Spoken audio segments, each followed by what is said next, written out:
नागपुरात 27 वर्षीय ऑटो चालकानं शाळकरी मुलीसोबत केलं अश्लील चाळे केल्याचा धक्कादायक प्रकार समोर, तर ऑटो चालक पोलिसांच्या ताब्यात. मात्र पीडित मुलीच्या पालकांकडून तक्रार देण्यास नकार.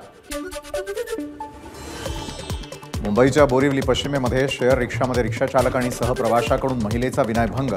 महिलेनं धावत्या रिक्षातून मारली उडी. बोरिवली पोलिसांकडून 2 आरोपींना अटक.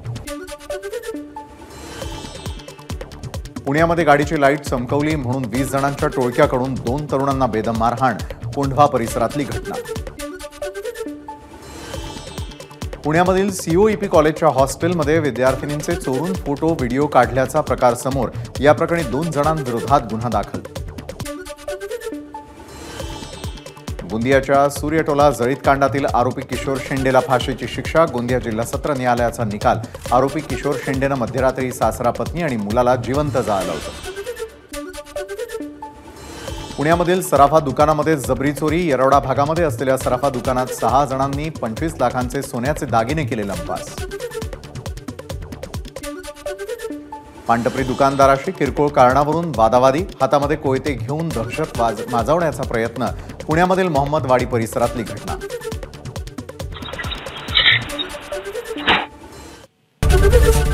एबीपी माझा, उघडा डोळे बघा नीट.